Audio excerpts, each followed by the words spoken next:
Welcome to the Kash Dash Unscripted, episode 327 with Owen Dashner and Ted Kaasch and Dennis Bertrand.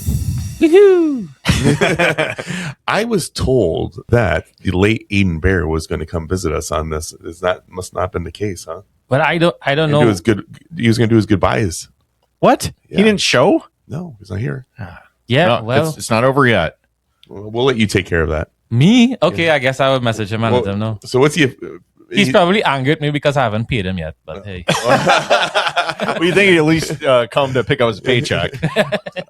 So just officially, just so you guys know, Aiden has moved on to smaller things. Yeah. Much smaller things than this.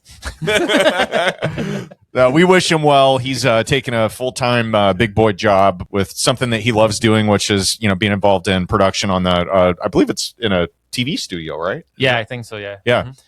But he was so much fun. He was fun. We loved. I loved stealing his various clothing items and wearing them myself, and giving him a hard time about his dating life and how he looked about as old as I am, even though he's 30 years younger. I bet that's why he left, is because he finally, The harassment. He's got a serious girlfriend. We're gonna get a cease and desist slapped on us for talking about him on air now. Man. And how often we talked about how old he looks. Yeah, exactly. Yeah, he really does look old. Like, really. But he's still gonna be at the re-events, right? As far as I know, yes. He did say that before. Yeah. well, hopefully he makes a cameo once in a while, like Denlis occasionally does, up until recently. Now, when he's going to be with us full time again. Well, is it full time? Like, are you enjoying this enough to stick around, Dennis? I always enjoy you guys' stuff. It's just that, my wife works weekends and sometimes like these things when she has to sleep, because she's sleeping right now because she's working tonight. So if I have you guys at 2:00, how can I be with the kids and be here? So that's why it is I had to get Aiden. Okay? It's not because I didn't enjoy you guys, Ted. I don't know. This may be a term that you're not familiar with being from the island area, but they have these things called nannies. That I'm just throwing that out there. Yeah, and nannies. You can actually have someone else, not a family member, help with watching your children. Oh, 100%. But then nannies cost this thing, money? Is money it's called, right? Yeah. You go out, make the money, and pay for the nanny. I mean, that's what you're doing right now. You're charging these exorbitant fees for podcast production. Exorbitant. Okay. That's why he's got a sugar mama. Exactly. Whoa, Tamara, that's a lie. Now he says it's not a lie. Yeah. So we had the mysterious Alex Beltran in the studio It took today. you so many times to do that. It did. with That him. was a rough one. It's Denlis Bertrand and Alex Beltran, and I had the hardest time saying both of them in the same And sentence. if you guys know Owen, he gets the giggles like no other. I could not get it out. So there's some definite outtakes on that one. But that was such a fun episode, man. We've been told.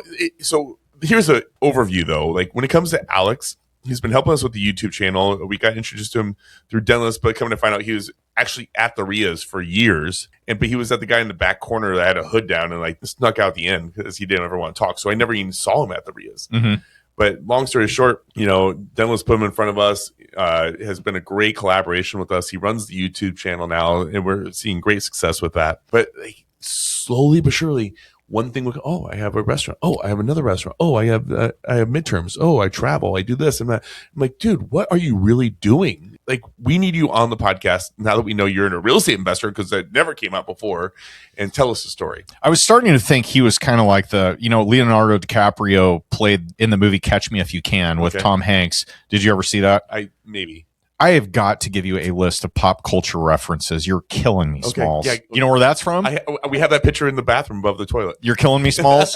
Yeah. Okay. What's the movie? Well, that's Benny is Benny the Jet Rogers. Yeah. Yeah, that's where our dog came from Sandlot. Okay. All right. Thank you. Jeez. Yeah. You finally got one of my references. Our dog is named after the movie. That's pretty cool. So I just watched that again last week with my kids. But just the Man of Mystery. And I just felt like he was Leo DiCaprio pretending to be a pilot, pretending to be, a doctor. Like, you got to watch the movie, man. It's one of his better movies. Is that where he's writing the fake checks? Yes. Yeah, great movie. Okay. Yeah.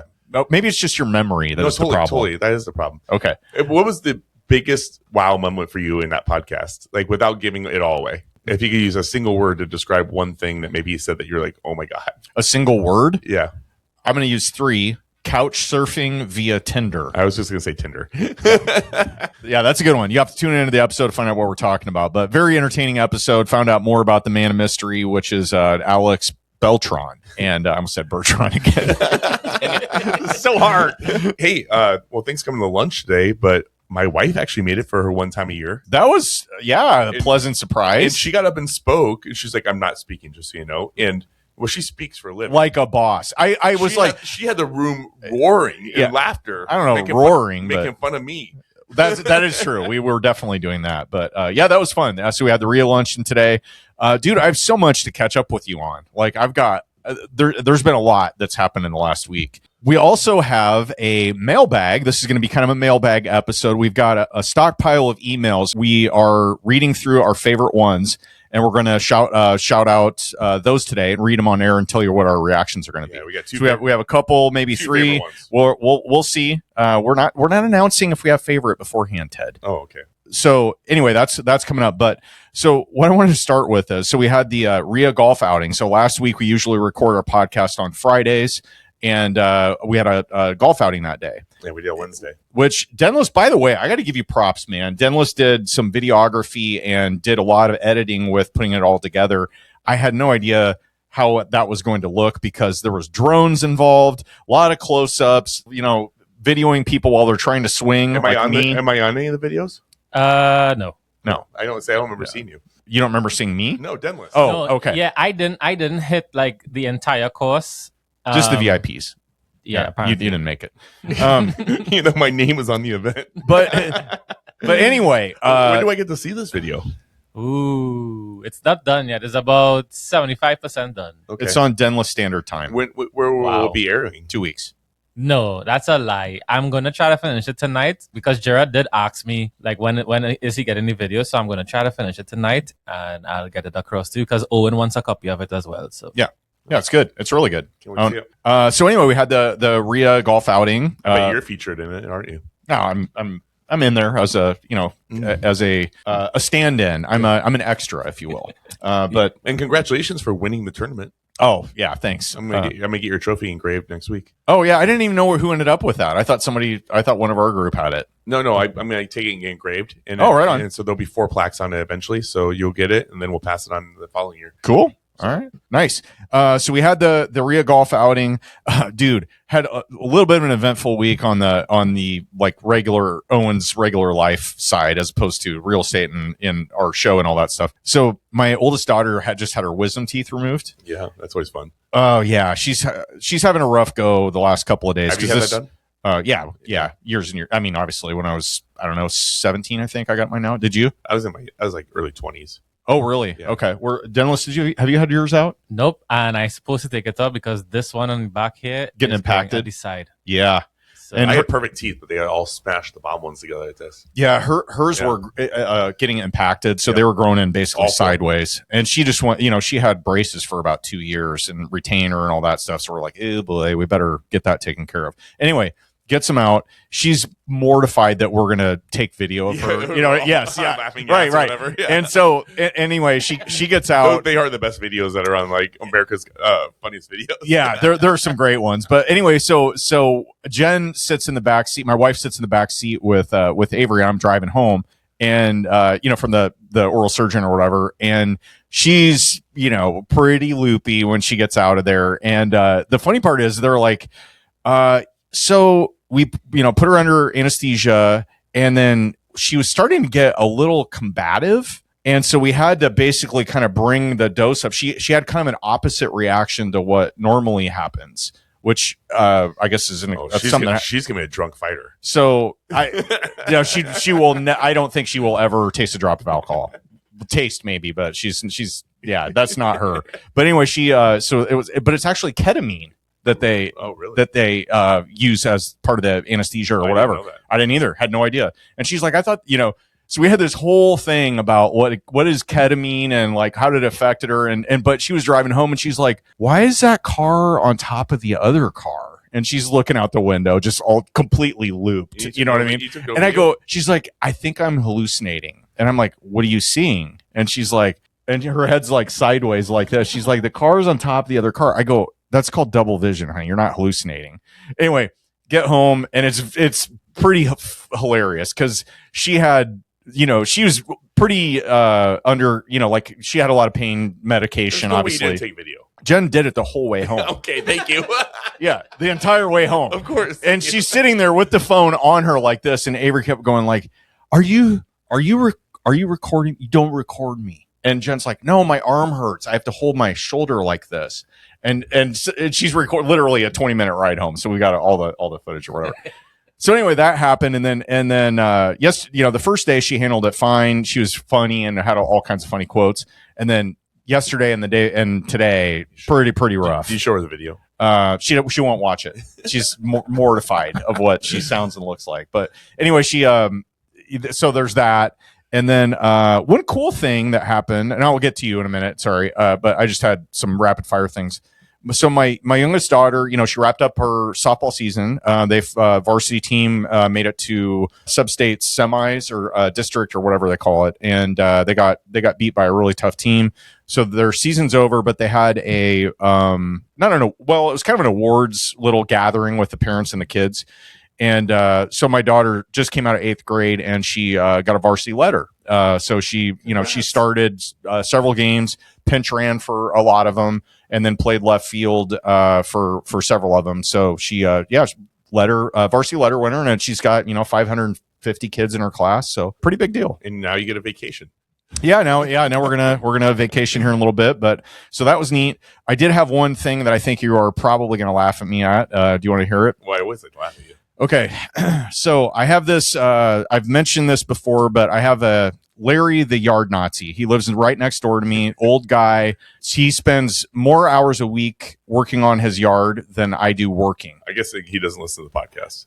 He doesn't even know what a podcast is. All he knows is his yard and the things immediately surrounding it. He's just a grumpy old man, and he is obsessed with moles. Okay. I don't like moles. Nobody likes them. I've had a literal almost shouting match with him about moles. He blames me for moles coming into his yard. It's a whole thing. This has been a feud that we've had for years. I'm not kidding. Like, I can't even put this into words how irritating this is. Does he have dynamite he sticks down the holes? No, it's the weirdest thing. Anyway, so I've tried everything, and where I live, it's very sandy soil, right? So the moles have a real easy time just making, all kinds of tunnels.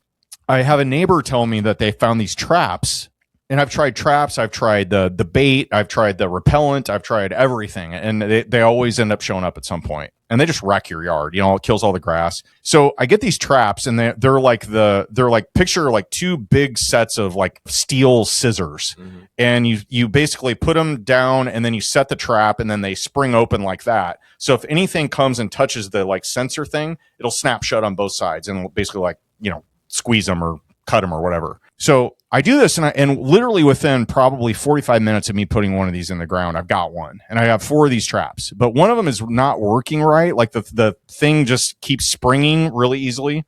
And so I set it, and then it was like off kilter. So I'm like, God, I'm trying to get it to go off so I can pick it up and pull it out and reset it. So I'm kicking it. It's not doing anything. So I reach down, you know where this is going. I reached down to like pull it out, but I don't think I have my hand anywhere near the scissor parts. Well, you got all your fingers, obviously. So sure enough, it goes off right across my middle finger and my index finger, but mostly on my middle finger. And it is, dude, I mean, it's like a vice. I cannot get it off to save my life because, I mean, these things, you have to step on them like with your full weight to get them to open. And I can't. I'm out in the front yard, and I have this thing hanging off of me, and it is excruciating. And I'm trying to I can't press, and I'm trying to press the thing against my chest. I get it on the ground. I'm trying to step on it with my other foot, but my finger is killing me. Yeah. So I finally end up just wrenching my hand out of that, and it snaps shut. So it's scraping the whole way across. I'm like, I know, but it looks good. I was like, I thought I had a chance of I thought it maybe cut it to the bone, but Yeah. it actually just more like a bone bruise. Yeah. And it hasn't really come in yet, but It hurts. oh my God. So today is the very first day, and this happened 6 days ago, that I can actually feel my finger, because I didn't it for sure did nerve damage, because my whole finger was all numb the entire time. I'm sweating just talking about it. Yeah. Because it was. I'm not laughing. No, it sucked. But I went in and I showed Jen my hands shaking. She's like, "What is wrong with your hand?" I go, "It's I'm in major pain right now." And she's like, "Oh my God, this stuff always happens to me." So anyway, that happened. And how was your week? So you know how you guys are making fun of me on you made the Thor hammer and you guys video edited all that in on our text message. Okay, so that 6 minutes I held my arm up like this or whatever it was, I had the biggest knot in my back. and I remember I was like, what the hell did I do to my back? I mean, I was agonizing pain right here. And I'm like, oh my God, is that from me holding my arm up in the air? And I had to have Skylar give me a 30-40 minute massage, and she's putting her elbow in. She gets great massages, and it's rubbing it, because I couldn't even function. I couldn't even move my arm because it hurts so bad. I'm like, how's that guy keep that How arm do you up imagine for that 90 dude? Yeah. minutes? That's crazy. So I don't have too many things to complain about in my real estate world these days, but I have put so much time into this damn car wash. Yes. Dude, I don't know why I've been. Didn't you get out of Airbnbs because you felt they were so high maintenance and you took so much of your time? I mean, there was 3 factors, and that was one of them. Yes. Okay. But this car wash, which is yet to produce a profit, so anybody that's listening to this thinks that it's super profitable. But I'm telling you what, man, I have had the main coin machine go down, and I get a new dollar bill dispenser for a main coin machine is $1,000. Wow. And then I've had the credit card swiper go out in one bay. In the same bay, I had the tap pay credit card go out, so I have no credit in one bay. And then in that same bay, the dollar bill dispenser went out. So the credit card swiper is $500. Okay. The credit card tapper is $400. The bill exchanger for that particular one was $783. And because I needed to have some sort of income to be able to keep that bay open. Why is this stuff so expensive? I don't understand. This should be cheap components. It's a crock of shit. And then so now I have a bay that at one point only took quarters. Yeah. But my quarter machine's down. Jeez. And then so I go out and I get this dollar bill dispenser. I'm waiting. It's gonna be 2 to 6 weeks until I get these new credit card components back for the one bay. And I'm like, okay, so now I'm waiting on this stuff. And I really would rather spend this money on upgrades for the place than fixing everything, right? Mm-hmm. And then all of a sudden, as of 2 days ago, the high pressure pump went out. So I have Axel down there right now trying to fix it as we speak. And then blew a high pressure line, and it was blowing for probably 2 days in the control room. And that was emptying out all my this sounds so frustrating to me. All my spot free system. So it drained all of your liquid or your soap? Yeah, and I already had that happen with the wax 3 weeks ago, where it went out and I had hundreds and hundreds of dollars of wax go down the drain. Man, dude. And it's just when does it stop? Right. When does it stop? And here's the deal. I'm not saying that car washes aren't a good buy, but with what I've learned now, if I was to go buy another one, I would bring in either I bring in Axel, a partner.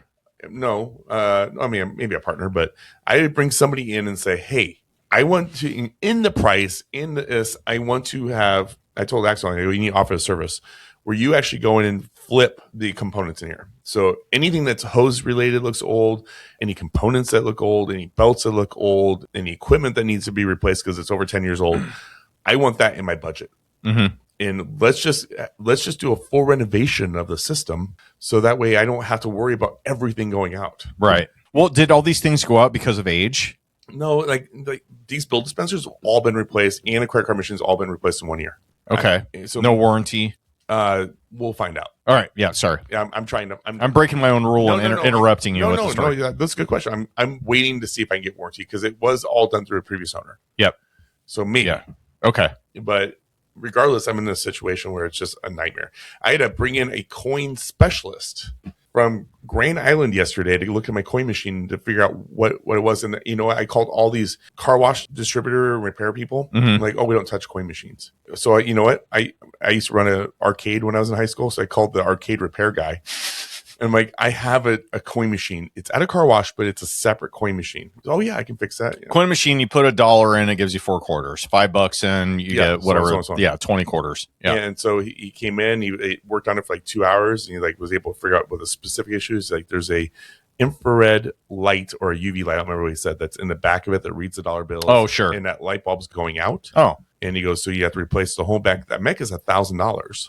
But it was replaced. But it's just a light bulb. It's part of the whole entire mechanism. You got to replace the whole thing. So it's under warranty for if they will accept the previous owner. It's under warranty for about another week and a half. Okay. Wow. But like I thought this was gonna make a little money.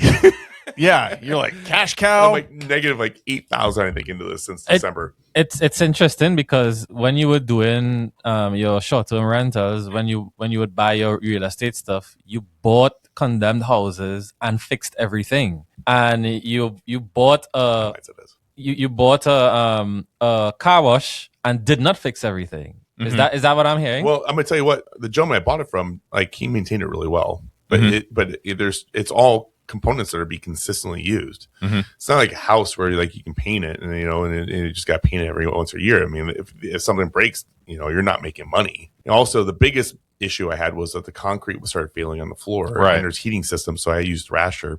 Did they already do that? They did the foam injection and raised it. Yeah, and that's that was the biggest thing I've had. What'd that cost you? I think it was like $5,000. Oof. Yeah. And but that's also saved me from having, because if I didn't fix that immediately, it could have cut all the heating systems. Right. All the copper you have. Yeah, you've talked about it before. Yeah, and that could have been anywhere from $40,000 to $60,000 because all the tanks are connected to that too. That would rip out concrete, everything. So I don't know. Here's the deal: is if I had like a big chunk of money, I could dump some serious cash into this and do some signage, put a laundromat in there. To be honest with you, probably buy this piece of land and put a RV cleaning spot. And I really truly think that this thing would probably triple its revenue, if not actually 10x its revenue. Could I interest you in a debt fund where you can make 8 to 10% interest annually and have mailbox money on the 10th of each month? Tell me about that. Ted, I was wondering. I don't know how much you know about it, but I was really wondering, how are there like truck washers, like where these people go and like these truckers go and wash their trucks? I actually just walked one this week that's for sale. And these are long ones. Are you talking semis, Dennis? Yeah. There's one that has an RV actual drive-through that I found. I'm not going to give any details on it, but long story short, it's 4 bays, an RV bay, and then another bay, and it has an apartment on top for some reason. And yeah, the manager sleeps there. You might as well sleep there because you're going to have all kinds of problems, and you just run downstairs. I looked at the numbers. I'm like, where the hell is he getting his price? He wants $2.5 million for this place. Okay, and I'm like, no. Like I talked to the guy that sells all the equipment for it, and he's like, you could for sure build that for a lot cheaper. A 4 bay? Yeah. Are they automatic wash? There's 2 autos, 2 self, and an RV wash. I don't know, man. Like, I'm invested in a car wash too, but like it's about $1 million a bay to build an in-bay automatic. I mean, it depends on what they are. I don't know that that's realistic. Well, maybe not, but yeah, 2.5 seems a little steep for a small town. What are the numbers though? I mean, if you're paying for an RV wash or a semi to go through that thing, I mean, you got to figure that's going to be like quite a bit of coin. The RV wash is still hand wash. It's just a massive. Oh. I understood. I misunderstood. And then it has a separate building attached to it for a detail shop that the owner had. Got it. The detail shop is big enough where you can fit a whole entire 60-foot RV in if you have it. Well, maybe you just move the Kaasch family. That's your kind of home away from home. Move into that apartment. Well, the wife and I have been talking about new homes lately. There you go. Yeah. Oh, really? Yeah. Well, apparently, Skylar. Carson wants to move to Regency. So he's picking. Well, why don't we just buy that? Isn't that what? You heard about that? Yeah. We had one of his close friends. The house is for sale, and it's like in Regency, it's got some crazy taxes, and he's like, "Well, let's just buy the house next to it." I'm like, "Okay." So it was like $580,000.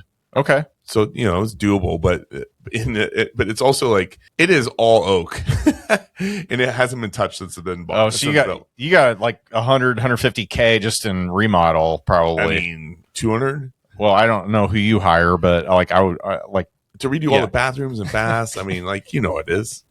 What about? I know how yours are. I don't like mine were very affordable. I hired our maintenance guy to do them, and they worked out really well. Okay. What about just buying Owen's old lake house? I don't know if I want to deal with those planes. Oh, I thought you were going to talk about the Plus, Nazi we guy. couldn't opt kids. You know what's funny?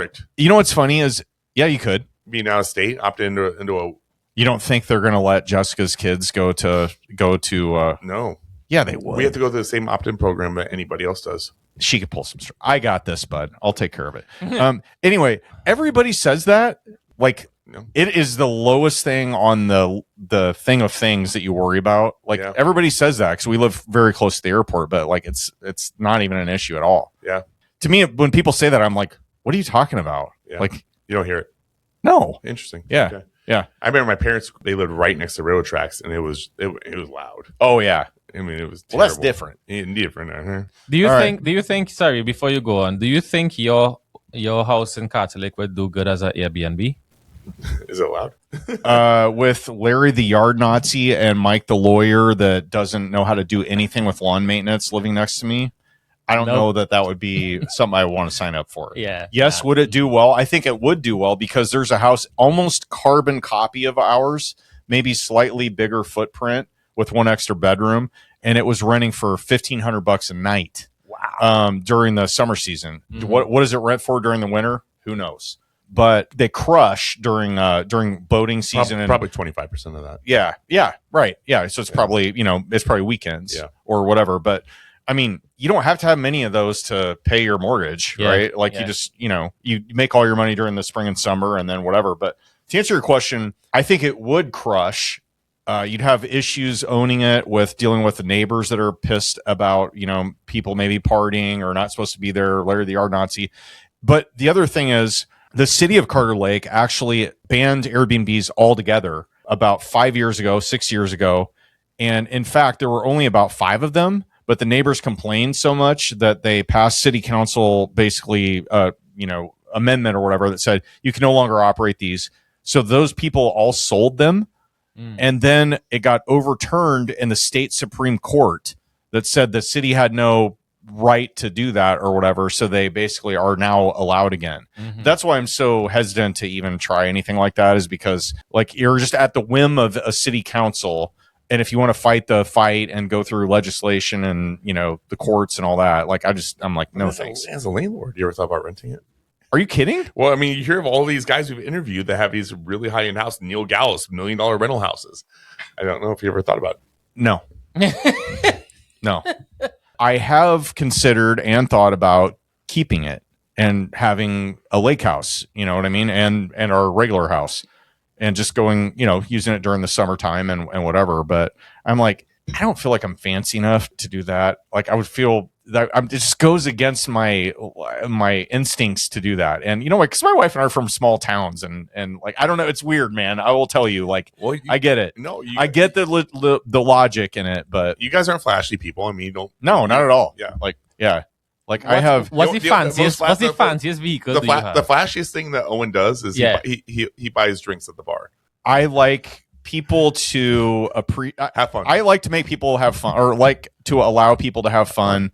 And that's your sport. That's it. That's your sports thing. Yeah. Social. I agree. I do spend a decent amount of money on golf equipment, and I like nice clothes. Golf travel. But my clothes are so simple. I feel like because I honestly I was looking at some of our clips from.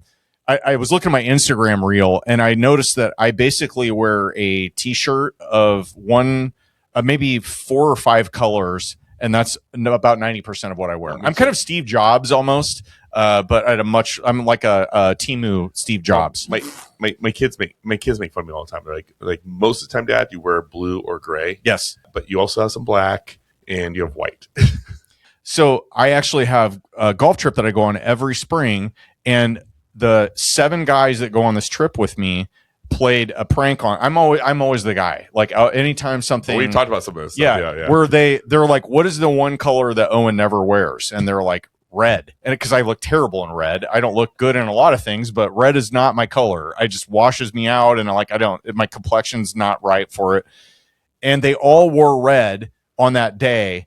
And I had a blue shirt on, and we took picture. We take a picture on the first tee every single year. So everyone is wearing red, and I have blue standing there like a jackass. And they just thought it was the funniest thing ever.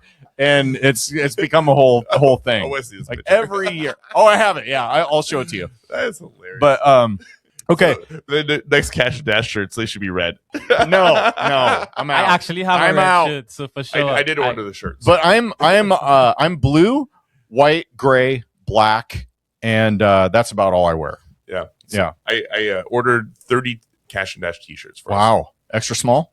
No. Dennis, you wear a medium. I got everything. I do. Okay. I think I got everything. I got 5 small, 5 medium, and then large and extra large. Okay. Are you gonna sell? I think I was just going to use them for giveaways. Actually, this is a great segue into our mailbag, which we have been waiting to read some of these babies here for a while. And we've got how many? I picked 2. Okay, you picked 2. Yeah. Let me roll this around to me so I can read it. Well, you can read this one first. How about that? Okay. So we have a couple here that have made the cut.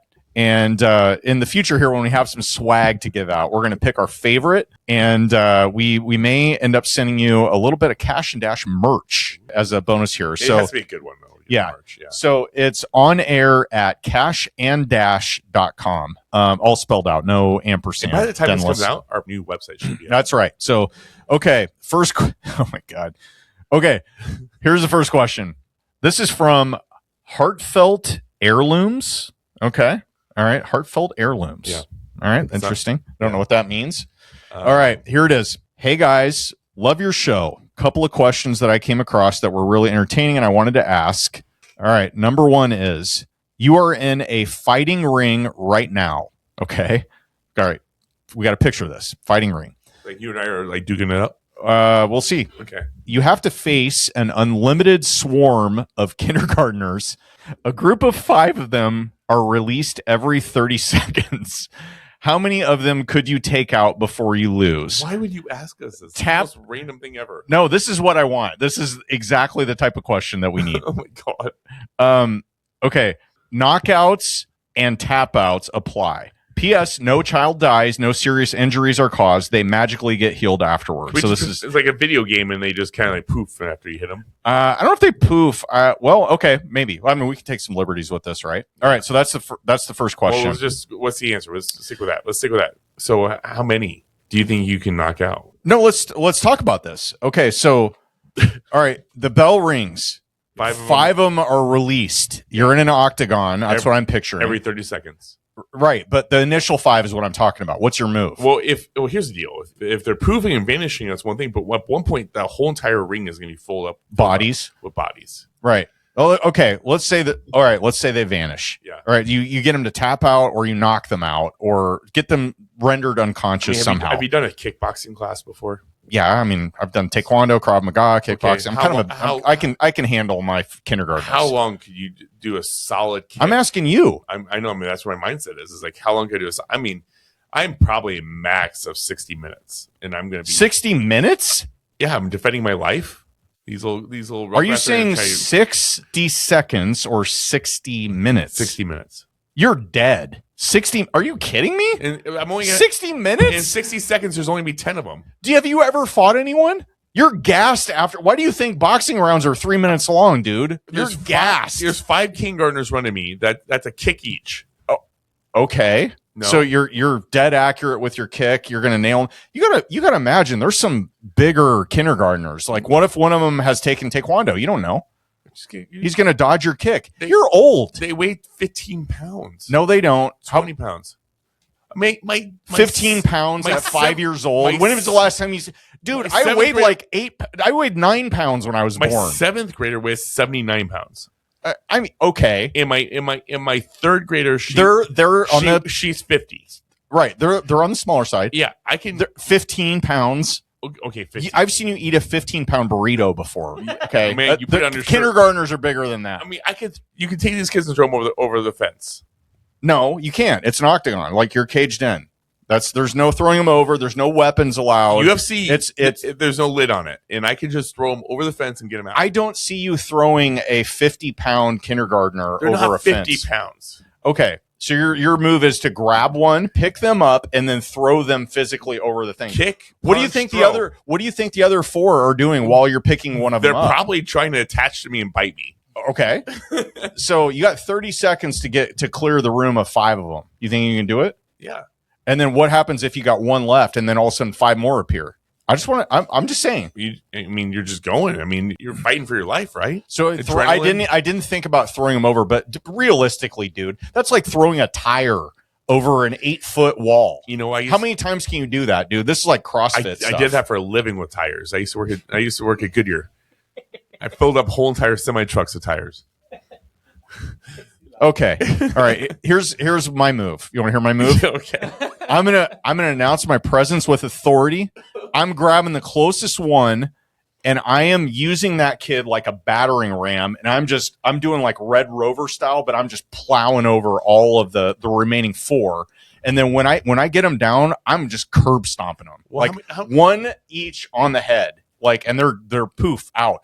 But I'm going to tell you, here's my... Maybe just take one of them and then swing him by the legs in a circle and start knocking them out over and over again. That's exactly... So that's the first thing that came to mind was The Matrix 2. They had that scene where the Agent Smith got replicated. There were like a million Agent Smiths. Yeah, I remember and that. He just picked one of them up and just started using them as like... basically knocked them down like bowling pins.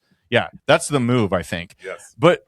What's the next one? You're not going to last an hour, dude. Be realistic. No. I mean, if it's just one hit and they're out, they're not. Nobody said it's one hit and they're out. They can rally. You're not going to hit all of them square. You got to get them. You got to get them in the right spot. There's no little kindergartner that's going to be able. They're going to cry. Kindergartner. You have one hit and they're out. No. I'm just saying. Here's what you don't want to do: is get on the ground with them. Because the minute you do that, dude, they're going to start dogpiling you. Yeah, you don't want that. And then you're going to get choked out or your eyes gouged or something. What's the next question? Here's what I'm going to say. You never answered it. You said 60 seconds. How many of them could you take out? I said 60 minutes. That's not an answer.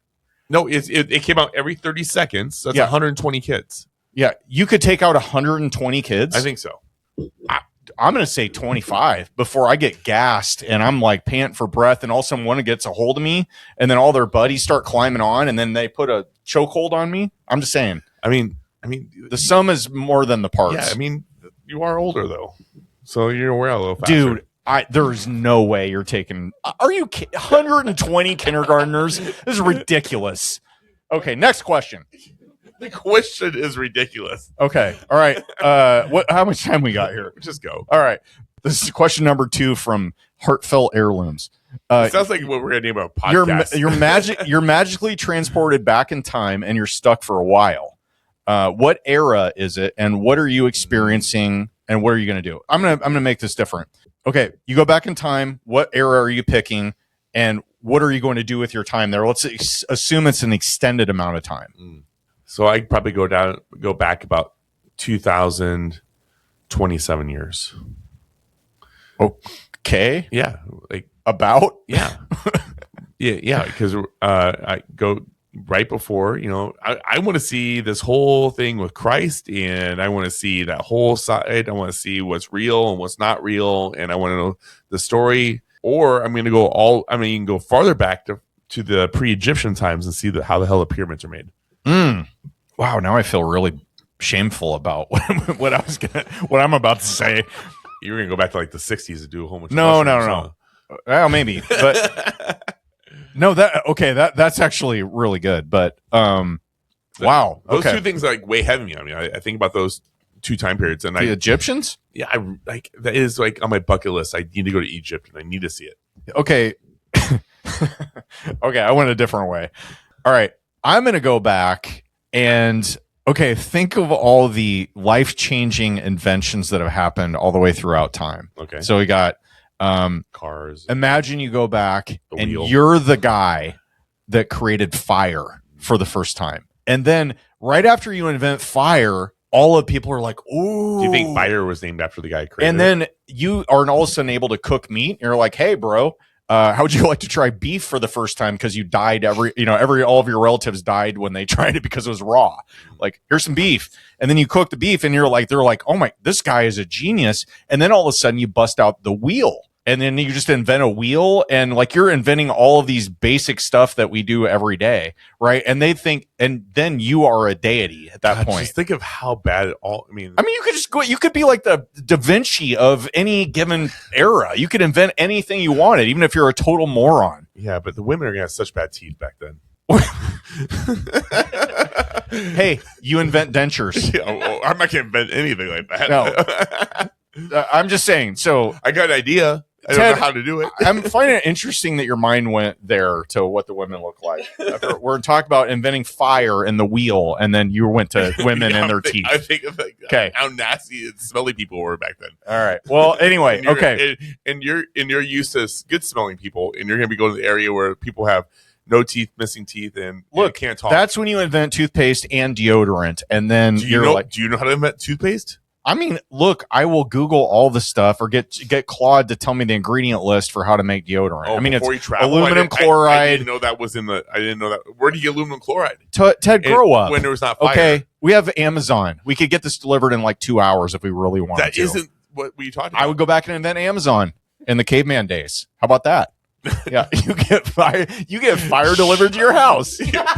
You could create your cave. You could create Amazon and only have books, and you wouldn't have the ability. How about a Ring doorbell on the side of your cave? Yeah, that's all I'm saying. saying. Come up with that tech. Okay. So anyway, there's a lot of possibilities. They say here. the capacitor came from the discovery of alien craft. Think about that one. This sounds like it has some holes. We went from vacuum tubes to little capacitors. Think about how that. I'm pretty sure there's a guy that invented the capacitor that might argue the point. But well, go down the rabbit hole. Okay, I will. There's a great Joe Rogan podcast. Speaking of rabbit holes, we have our last and probably most, least controversial question here. But this is an actual real estate question. By the way, this is a real estate podcast. But we have one. We're a business podcast. That's true. We have one final question. Shout out to Brett McKeever. Brett from My Willow Way. And he has a question for the show. It says, investor question for real estate professionals. There are so many shiny objects, new paths to test, interesting opportunities, etc. For example, every time I listen to your show, I'm convinced that I need to get into car washes. Well, tune into the upcoming episode, Brett. There's some news for you there. But getting into car washes, lending money, multifamily, etc. What methods or mindsets do you guys use to decide what's worth pursuing versus just another distraction? What opportunities have you turned down because it just didn't fit your path? Thanks, guys. Love the show. Brett McKeever. Brett, thanks for listening. Appreciate the question. One thing I will say right off the top is, how many times have you and I listened to somebody we've been interviewing and like, oh, I want to do that. I could do that. Why am I not doing that? Almost every time. I mean, we get that by doing the interviews. But here's the difference that at least the advantage I have is I get super excited about something. Like Fernando Angelucci, had him on. I'm like, God, I've wanted to have storage units. I really want to do storage units. I can't find storage units, but I'm gonna fly him into town, and I'm gonna have him speak at the RIA. Oh, we are gonna fly him into town to a full day event, and so we bring the people in to get all the information we have to see if it's feasible. Do we want to do it and actually get all the information? That's kind of the privilege we have. So I guess my answer is I deep dive into that specific topic and I learn as much as I can about it and decide if that's a road I'm going to go down. I would actually double down on that a bit. And I would say if something intrigues me and I hear about somebody that's killing it in a certain area, or it's something I've never done before, and I'm like, I will probably go pretty deep on researching it. And that's most of the fun. And the fun a lot of times ends after you have to deal with operations, like you're finding with car washes. Well, right? When it came to car washes, I was just like, I'd love to have a car wash. There's an opportunity. I just grabbed it. So my quick filter is, and I didn't make this up, but it's kind of what I've adopted recently, is if it's not a hell yes, then it's a no. If it's not, I don't see that, and I'm like, yes, I'm absolutely going to do that. I love the person, the prospect of whatever it is, and the thing, and the numbers make sense. If everything doesn't check the box, I'm out. What if you have 5 hell yeses? What if you have 5 hell yeses, like all at this, like 5 different things that approach you, and you're like, yes, I want to do that. Yep. I have done that. Partners. Yeah. This is the second. Yeah. Thank you. That's the second part of what I was going to say. So I'm an investor in a car wash, but I don't steer the ship on that. I'm not the guy in charge of going out and dealing with all the repairs and things that you have to do. I put my money in it. I want to be adjacent to it and hear about it and learn about it and be involved, but I don't necessarily want to be the one that's slugging it out and trying to figure out all the operations. How's that been for you, by the way? I mean, so far so good. I mean, it's less than a year into a new build, and I mean, you know, I've never asked, so I personally, I've never on or off the podcast. I didn't know how it's been going. But I like being involved. So that'd be my hot take on that. You know, to answer the question is, at this point where I'm at, and everybody's different in their journey and how much involvement and time they have available and money. But if it's something that I am super interested in, but I'm really kind of like hesitant to take the reins myself, I'll put money into it. And it doesn't have to be a lot of money. You know, you can be involved as an investor and then see, okay, hey, this actually makes sense. And then you can learn more from the people that are experts in it. That's what I like. I like surrounding myself with people that know more than I do about a lot. And it's very easy because the bar is really low for me. But that's mine. I like, if I'm not like, this is a complete no-brainer, I'm on board, yes. And if I'm like, I'm interested enough to where I really want to kind of learn more and go down the rabbit hole, and I'm willing to risk money on this, and you're I think the right person for it. That's kind of my approach now. I also like to find a good book. Yeah. And listen to that, and then, you know, see if that helps me or it makes me more excited. Mm-hmm. You know, like when I was like, hey, I think this storage thing will work, I listened and physically read the A.J. Osborne's book on self-storage. And then I also, you know, but in the end on that particular topic, it was just like, the asset was so hard to find with something that made sense. Yeah. You know, it was if you can find one, great, you know, but it's hard. Mm-hmm. And then the car wash thing is, you know, I'm starting to find them. People are actually sending to me because I put it out there that I'm. Yeah, that's great. Yeah. But, you know, when you start analyzing, I'm like, it's tough. Yeah. You know, operations and your day-to-day stuff do not match up to what a pretty pro forma looks like. That's the hardest reality, is if you're buying something as a solo owner, then it's all you all the time, unless you hire a manager, and then you're giving away a big chunk of your profit. So there's always trade-offs with it. But yeah, it is tough. And man, I don't know that it goes away necessarily with age or experience. I think you always have a little bit of FOMO. You love being involved in deals, everything, you know, especially if it's something you've never done before, but you've seen people succeed in. You're like, man, I think I could do that, but I've just never done it. Yeah. But I think the move there is, you know, you can invest a small amount of money into something typically and see how it goes, and then learn from the person that's actually steering the ship on it, and then, you know, see how they operate. That's the way that I am trying to approach things now. I'm guilty of chasing shiny objects still, but yeah, the entrepreneur mindset. Yeah. And I think that's what you got, Brett. Definitely love to pick your brain a little bit more. Don't ever say that again. Hey guys, appreciate you listening to the podcast, and please give us a 5-star review on whatever platform you listen to. Also, if you have questions for us, email us on air at kaashanddash.com, and check out the kaashanddash.com website.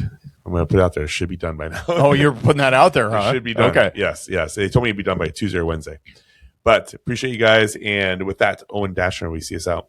On behalf of Dennis Bertrand, absent Aiden Bear, I feel weird not saying his name. This will be the last time, Aiden.